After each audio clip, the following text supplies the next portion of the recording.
interesting. Welcome to another deep dive. We're going to be exploring prion models today. Oh, cool. Yeah. You know, the idea that, like, quarks and leptons, the things we think of as the smallest building blocks of the universe, Right.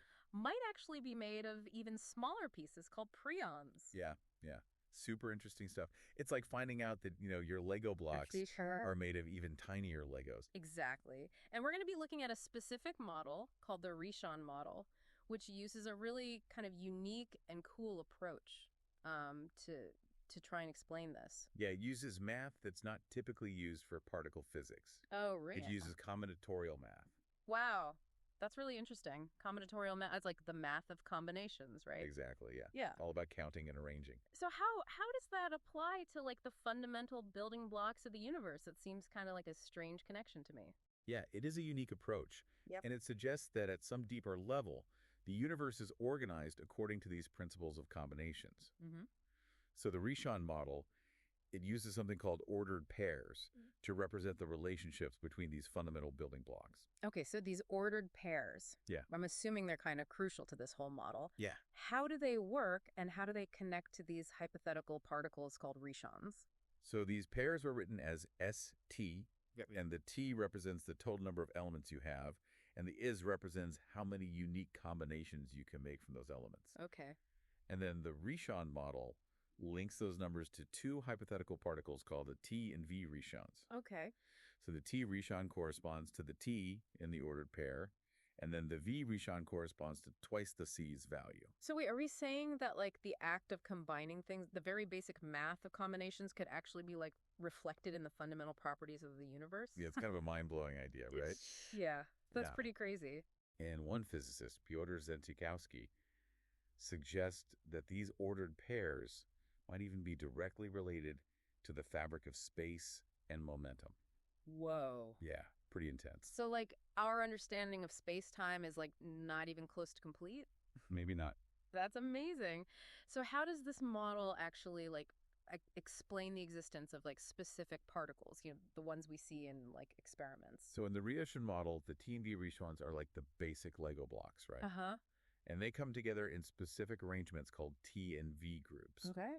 Kind of like how you'd use Lego blocks to make different structures. Right. And each unique arrangement of those groups represents a different particle. So it's not just about having these, like, little tiny Rishons floating around. It's like how they come together Yeah, it's all about the structure. and, like, interact with each other. Exactly. Okay. And to kind of understand how these arrangements actually affect the properties of particles, let's look at electric charge.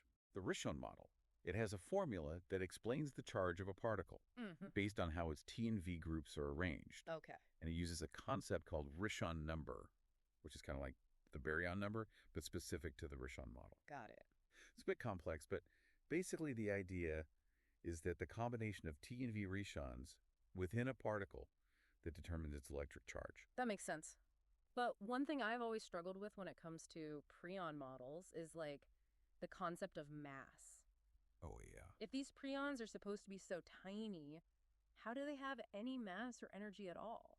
That's a really good question, and that's a challenge for all prion models, not just the Rishon model. Yeah. The Rishon model proposes that maybe these T and V groups aren't actually objects in space-time, like in the traditional sense, Okay. but more like dimensional components of the quarks and leptons we observe.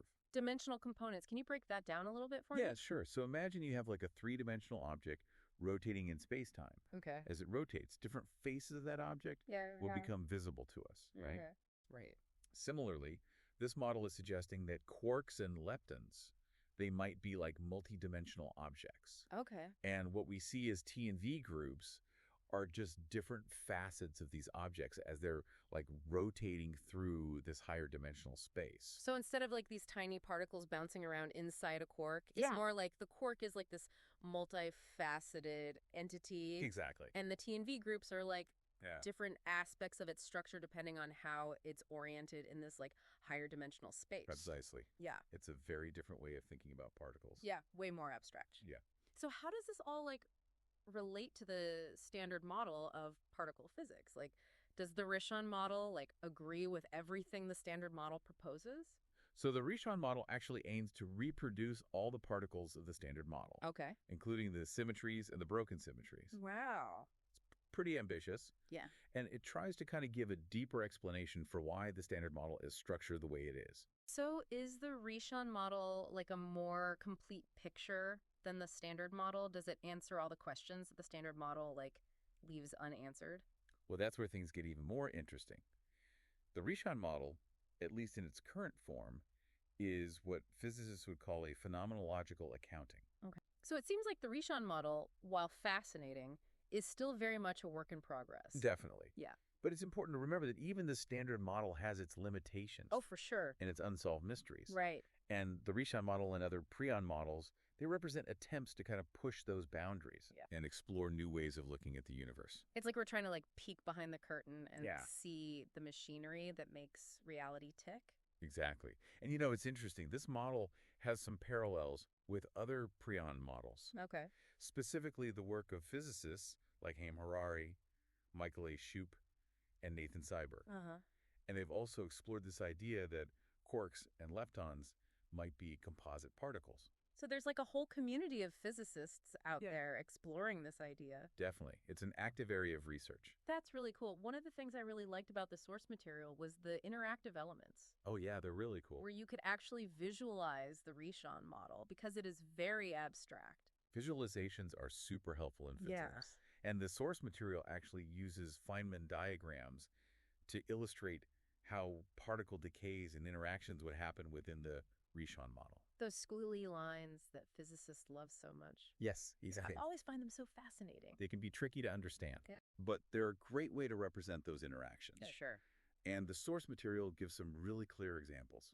Okay. It walks us through things like the decay of a boson minus or a muon, and it uses the language of T and V groups to explain it. It's like getting a backstage pass to see how the Rishon model works in practice, not just in theory.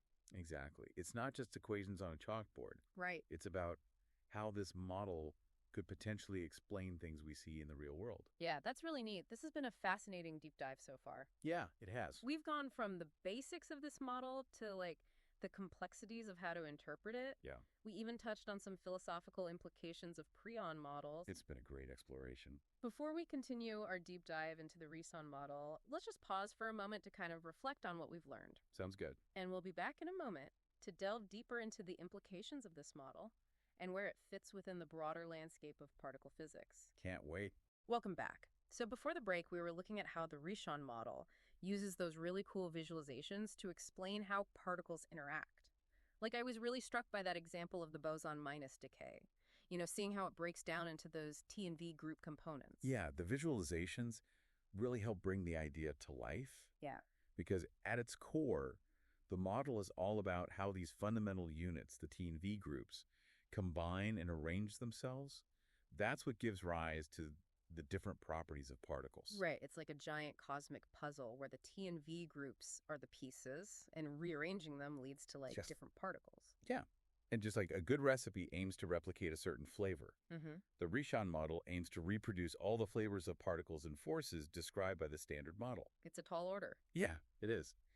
So we've got these T and V Rishons combining into groups, and those groups interact and rearrange themselves according to certain rules. Right.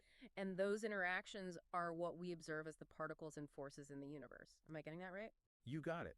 That's a great summary. Okay, awesome. But it's important to remember that this model, like any scientific model, is a work in progress. Of course. It's not like a finished thing. Right. There are definitely still some unanswered questions and challenges. Okay, so what are some of the big questions surrounding the Rishon model? What are the things that physicists are still kind of grappling with? One of the biggest challenges facing any prion model, really, Mhm. and that includes the Rishon model, is explaining the mass of particles. Okay, The Standard Model has the Higgs mechanism to explain how particles get their mass. right. But how that would work within a prion model, like the Rishon model, it's still an open question. So even though the Rishon model gives us this really cool way of looking at particle structure, we're still missing a key piece of the puzzle. Yeah. That whole origin of mass thing. Exactly. Okay. Another challenge is that so far we haven't directly observed any prions, Oh. including these T and V Rishons. Yeah. But I mean, haven't there been other particles that were theorized long before they were actually observed? That's true. The Higgs boson is a great example. Yeah. It was predicted decades before it was actually detected. Right. But for prions, The lack of direct observation means that the Rishon model needs to make very specific predictions about what we should see in experiments if they actually exist. It has to be testable. Ex- So if the Rashon model or another prion model turned out to be correct, Right. what would that mean for our understanding of the universe? Like, would it change everything? That's a really interesting question. Yeah. And the answer is probably yes.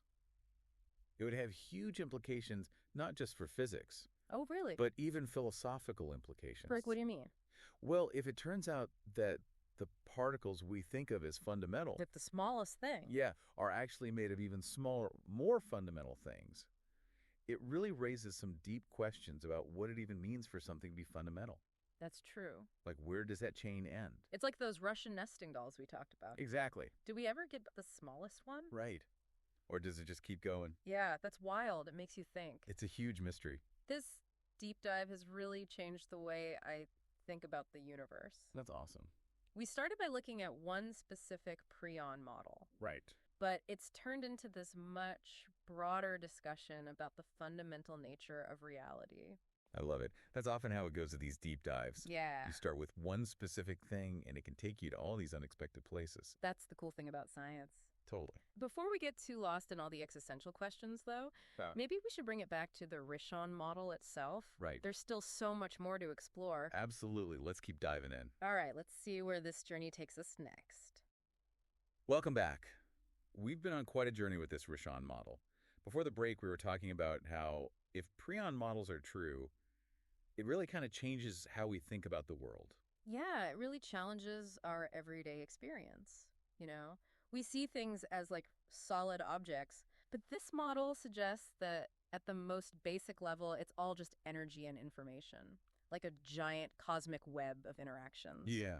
It's not about the individual pieces anymore. It's like how they all fit together, like the notes in a song. The individual notes matter, but it's how they're arranged that really makes the music. Hmm. That's a perfect analogy. And Yeah. that brings up an important point. Even if we find those ultimate building blocks of the universe, like the smallest Russian doll, there's still so much complexity in how they come together and interact to create everything we see. Right. It's mind-boggling to think about. It's almost like the search for knowledge never really ends. There's always another layer to uncover. Absolutely. And that's what makes it so fascinating. The pursuit of understanding is a never-ending journey. This deep dive has definitely changed the way I think about the universe. We started with this specific prion model, but it's really turned into this much bigger exploration of like the fundamental nature of reality. That's the beauty of these deep dives. You never know where they'll take you. So for someone listening who wants to learn more about prion models, where should they start? What resources would you recommend? There's a ton of stuff online. A quick search for prion models or Rishon model will turn up a lot of articles, videos, even some interactive simulations like the one we talked about from the source material. Cool. And for listeners who want to really get into the nitty-gritty, like the technical details, are there any specific books or papers you'd suggest? For sure. If you're interested in the Rishon model specifically, check out the work of Haim Harari. He was one of the pioneers of this idea. His papers are a great starting point if you want to go deep. Awesome. We'll make sure to link to some of those resources in the show notes. Any final thoughts before we wrap things up? Just this, keep exploring. Keep asking those big questions about the universe. Yeah. Whether the Rishon model turns out to be the answer or not, the journey of trying to understand is what it's all about. Well said. It's been amazing exploring the Rishon model with you today. Thanks for joining us. It was my pleasure. And to our listeners, until next time, keep those minds curious and those imaginations open. There's a whole universe out there waiting to be discovered.